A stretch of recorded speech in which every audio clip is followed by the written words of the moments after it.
Okay. The notion of trial in the United States of America and in France are very different. The word we use for trial is procès, which should mean something like process in English.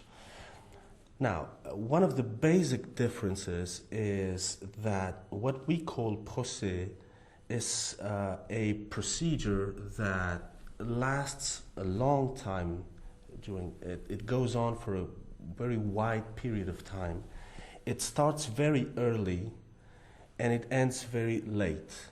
That's the exact opposite of the concept of trial in the common law countries, because the trial, as for example the Supreme Court of the United States says in a decision called Herrera versus Collins 1993, has to do with habeas corpus, is the concentration of all the resources of the judicial system in one single moment, with all the legal actors being there, and where truth is going to show up in the end.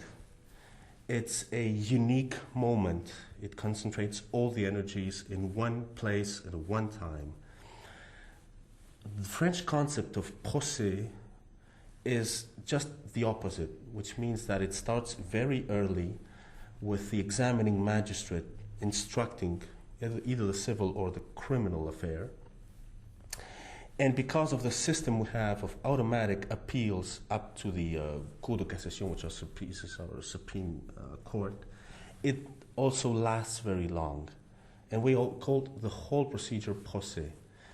Now, another basic difference is also what we call the adversarial trial in the United States and the inquisitorial system or trial, or procès, in France and in Roman law countries like France, all the Latin countries of the continent.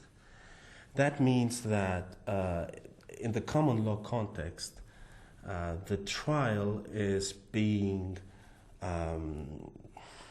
directed by the parties themselves. They clash, and in front of a jury normally, either civil or criminal, and at the end the truth will come out of this examination, cross-examination of this contradictory versions of the truth, narratives and all that. Here in France, because of the inquisitorial model of the trial, the parties do not really have an autonomy. It's not the parties who pilot the process.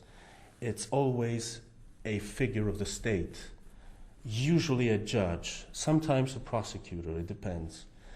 But it usually is the judge. It is the judge who instructs the affair.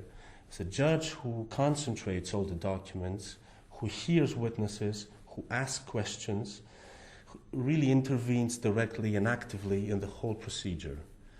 This is a huge difference. It is not a judge umpire like in the United States or in Great Britain or in common law countries.